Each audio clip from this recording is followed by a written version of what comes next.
1960년도에 미국 대학생들이 들고 다녔던 49호 품목의 경매라는 이 소설이 있습니다.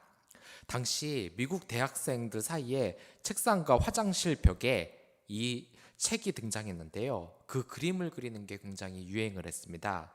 그건 바로 소음기를 막아놓은 나팔입니다. 왜 그냥 나팔도 아니고 이 소음기로 나팔을 막았을까요? 이 나팔은 세상의 종말을 알리는 경고의 상징입니다. 요한계시록을 보면 이 천사가 세상의 종말을 알리는 나팔을 붑니다. 소음기로 이 나팔을 막아놓은 것은 바로 임박한 이 세상의 이 종말을 어떻게든 막기 위한 노력이 상징입니다. 그런데 여기서 우리는 제49호 풍목의 경매라는 이 제목에서 49가 뭔가, 이것이 무엇을 상징하는가가 궁금합니다. 김성공 교수는 이렇게 말합니다. 이 성서의 오순절, 여러분들이 성령 감림절 또는 맥주 감사절이라고 알고 있는 날인데요. 이것을 펜테코스트라고도 하는데 그 뜻이 그리스어로 50이라는 뜻입니다. 예수가 승천한 후 50일이 되는 날에 제자들이 성령을 받은 것을 바로 기념하는 날인 것이죠. 50은 이렇게 구원을 받았느냐 아니면 파멸하느냐 그 운명이 결정되는 날이라고 할 수 있습니다. 49는 바로 그 직전의 기다림을 나타내는 그 상징이라고 할 수 있습니다. 핀처는 지금 우리가 49의 상태에 살고 있으며 구원을 받을 것인지 파멸을 할 것인지 우리가 선택에 달려있다고 지금 이야기를 하는 겁니다. 마지막 49일을 놔두고 믿음을 지키면 우리는 살아나는 것이고 믿음을 버리면 파멸한다는 것이죠. 신천지로 인하여서 사이비 종교 때문에 이 사회가 정말 큰 혼란에 빠진 적이 있습니다. 사이비 종교에 빠져서 나오기 쉽지 않은 이유는 그들이 주장하는 그 종말론 때문입니다. 자신이 섬기는 그 교주를 우리가 섬기지 않으면 우리가 멸망의 때에 구원을 받지 못한다. 이런 말로 많은 사람들을 현혹했습니다. 이런 말도 안 되는 엉터리 교리에 속아 많은 사람들이 정말 이 종말에 대한 공포감을 어마어마하게 가지고 있어요. 그러나 이 종말이라는 것은 반드시 오게 되어 있습니다. 더군다나 예수님은 이러한 종말의 때가 가까이 왔으니 항상 깨어 있으라고 우리에게 말하는 것입니다. 지금은 정말 하나님의 말씀을 들어야만 하는 종말의 때입니다. 무엇보다도 지금까지 너무 바쁘게 살았다, 신앙생활도 바쁘게 했다고 많은 사람들이 이야기를 하고 있어요. 예배를 줄여야 한다고 이야기하고 있습니다. 하지만 우리가 정말 주의해야 될 것은 이 부활 이후 이미 종말이 시작된 시점이라는 겁니다. 그렇기에 더욱 함께 모여 기도하며 예배드리기를 여러분들 포기해서는 안 됩니다. 이 예수님께서는 십자가에 달리시기 전에 제자들에게 자신을 위하여 기도해달라고 이야기를 했습니다. 하지만 이 제자들은 자고 맙니다. 이들은 영적으로 잠이 들었기 때문에 육체의 이 피곤을 이길 수가 없었습니다. 또한 마태복음 25장을 보면 지혜로운 5처녀와 어리석은 5처녀가 나옵니다. 어리석은 처녀는 기름을 가지고 대비하지 못했기 때문에 구원을 받지 못합니다. 이 이야기를 통해서 우리는 영적인 이 깨어있음이 정말 중요하다는 것을 알아야 됩니다. 결국 여러분들은 이 세상을 두 가지로 나눠볼 수 있습니다. 구원을 받을 자가 될 것인가, 받지 못할 자가 될 것인가. 오늘의 본문이 바로 그렇습니다. 주님께서는 이 종말의 때에 두 가지의 종류의 사람이 있을 것이라고 말을 합니다. 종말을 준비하는 자와 준비하지 않는 자. 그리고 이것은 곡식과 포도밭, 이 두 곳에서 나타납니다. 먼저 첫 번째로 곡식의 추수입니다. 여기에서는 한 천사가 성전으로부터 나와 이 구름 위에 앉은 이를 향하여 큰 음성으로 외쳐 이르되 당신의 낫을 휘둘러 땅의 곡식이 다 익어 거둘 때가 이르렀음이니이다 라고 말을 해요. 여기서 이거라는 말은 헬라어로 땅의 곡식이 말랐기 때문에 거두라는 말입니다. 이미 말라버린 곡식을 왜 거둘까요? 이 추수할 시기가 오면 농사할 땅이 가장 먼저 마르게 됩니다. 땅이 자연적으로 마르게 되면 다음으로 곡식이 마르지 않습니다. 이 곡식의 옆에 있는 잡풀들, 우리가 소리 말하는 이 가라지가 몽땅 다 휘어지면은 이 곡식들만 남게 됩니다.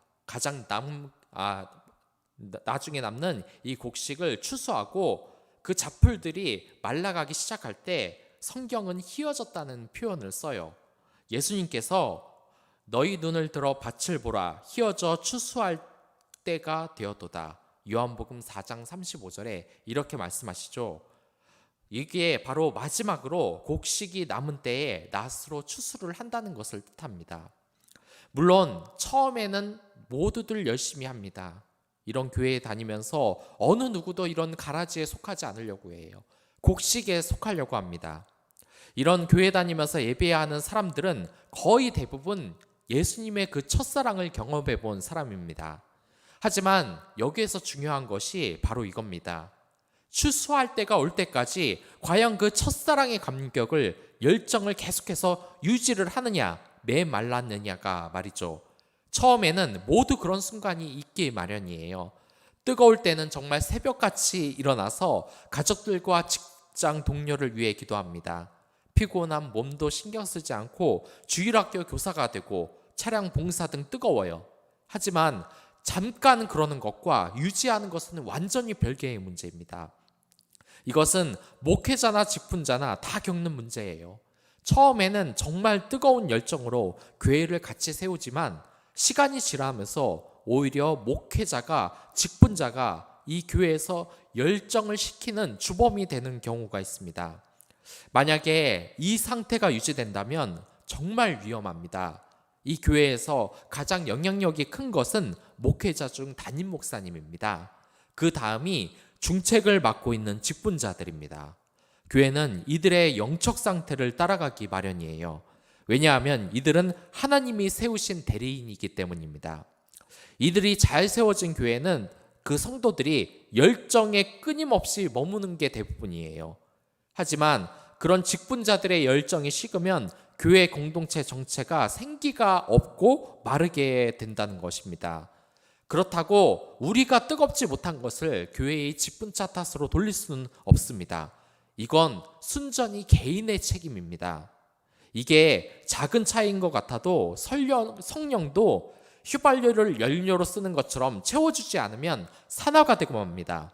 내 마음이 성령으로 채워지지 않으면 반드시 그 열정은 식게 되어 있어요. 매일 기도와 예배와 그 성령으로 채워지지 않으면 여러분들 그 자리를 사모하지 않고 가지 않으면 그 모든 게 은혜가 아니라 피곤으로 느껴지는 겁니다. 그래서 이것을 채워야 하는데 그것이 바로 성령 충만입니다. 이 성령 충만은 말씀과 기도와 찬양을 통해서 채워질 수 있습니다. 그래서 여러분들 이런 영적인 충전 시간을 여러분들 꼭 가져야 됩니다. 여러분들도 한 번도 은혜의 자리를 더 찾아가시기 바랍니다. 만약 이런 코로나로 인하여서 교회의 예배에 참여하지 못한다면 근처에 있는 교회의 예배라도 가보시길 바랍니다. 아마 정말 많은 감격이 일어날 것입니다. 현장 예배에서 경험할 수 있는 그러한 은혜를 여러분들 느끼게 될 겁니다. 그러나 물론 이 방역수칙은 아주 철저하게 지키셔야 됩니다. 따라서 요한계시록 14장 15절의 말씀은 힘들어도 주님의 말씀을 붙잡으며 포기하지 않았던 사람들, 특히 이러한 열정이 식지 않고 주님 오실 날을 기다렸던 사람들은 구원이 임한다고 본문이 바로 이야기를 하고 있는 거예요. 결국 심판이 아니라 구속이 완성되는 것을 말합니다. 말씀대로 사는 성도들은 그 열매를 볼 것이지만 그렇지 않은 성도들은 가라지가 된다는 말은 상당히 우리에게 중요한 말이에요. 또한 위험하게 무섭게 들리는 말이기도 합니다.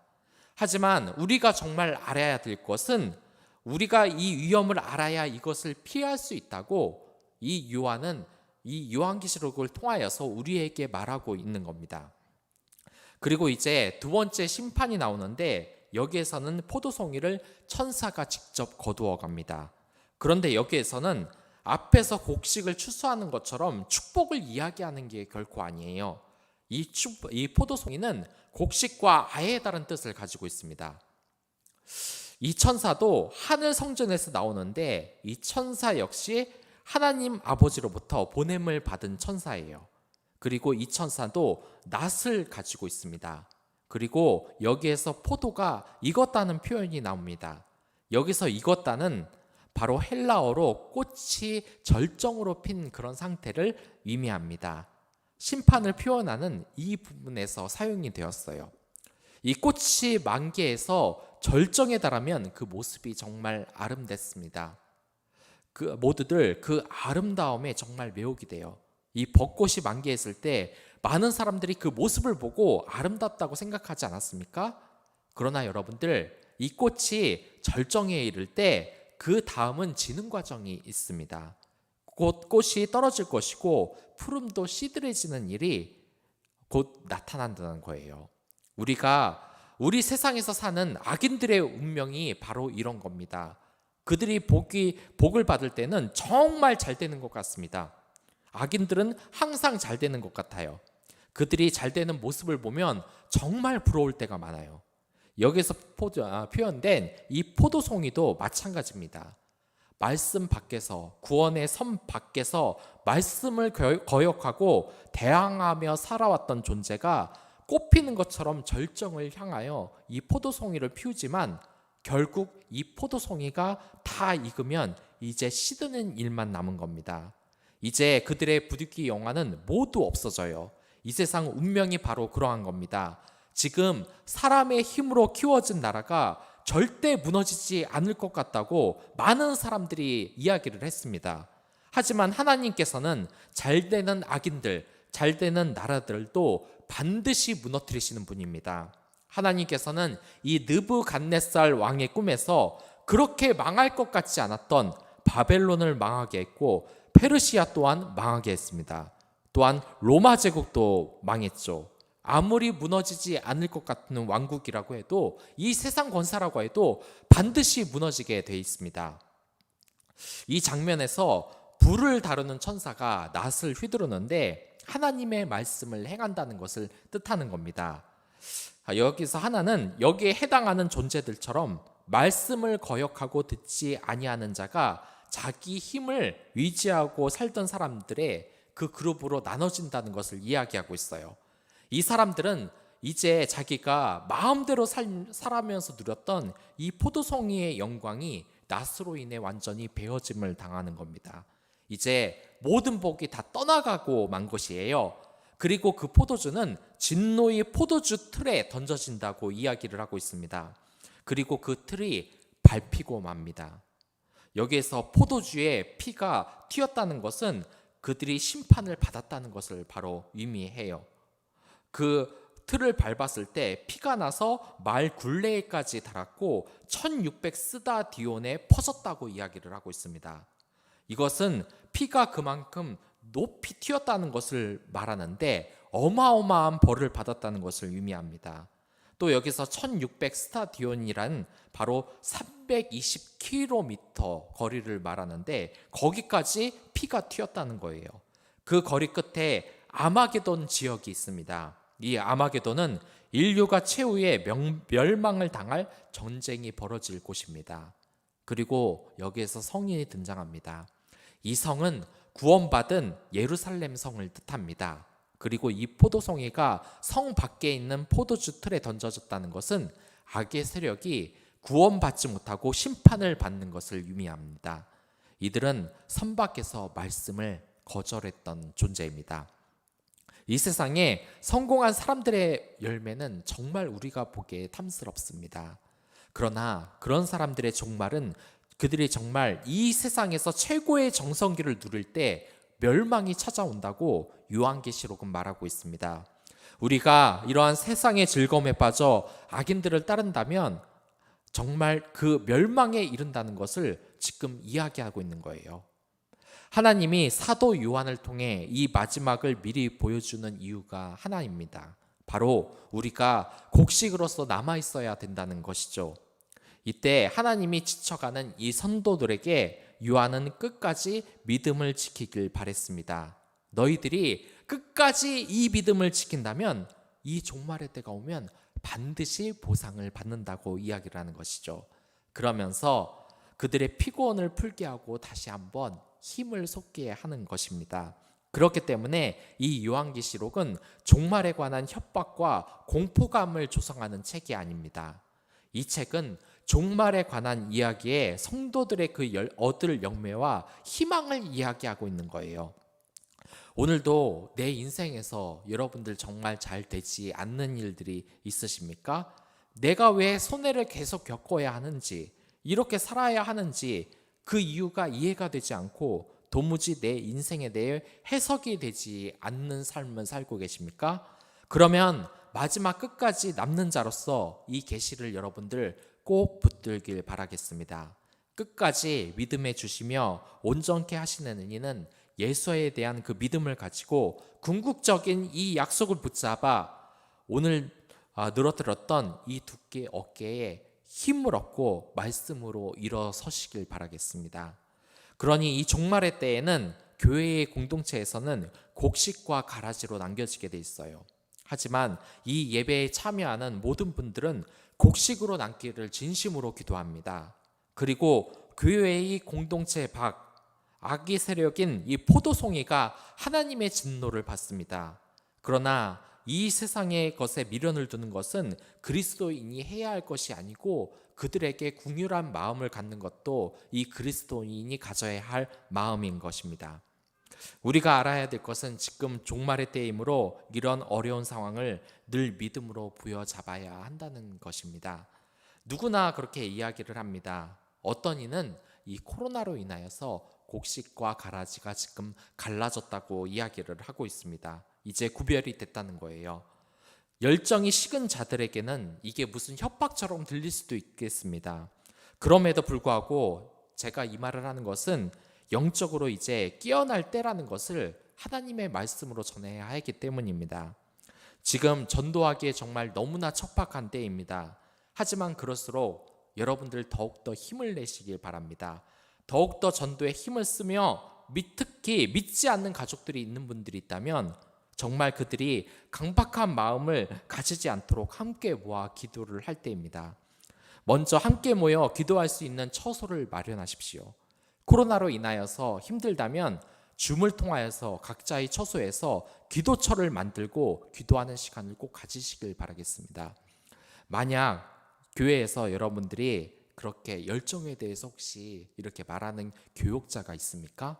그렇다면 여러분들은 정말 축복을 받은 겁니다.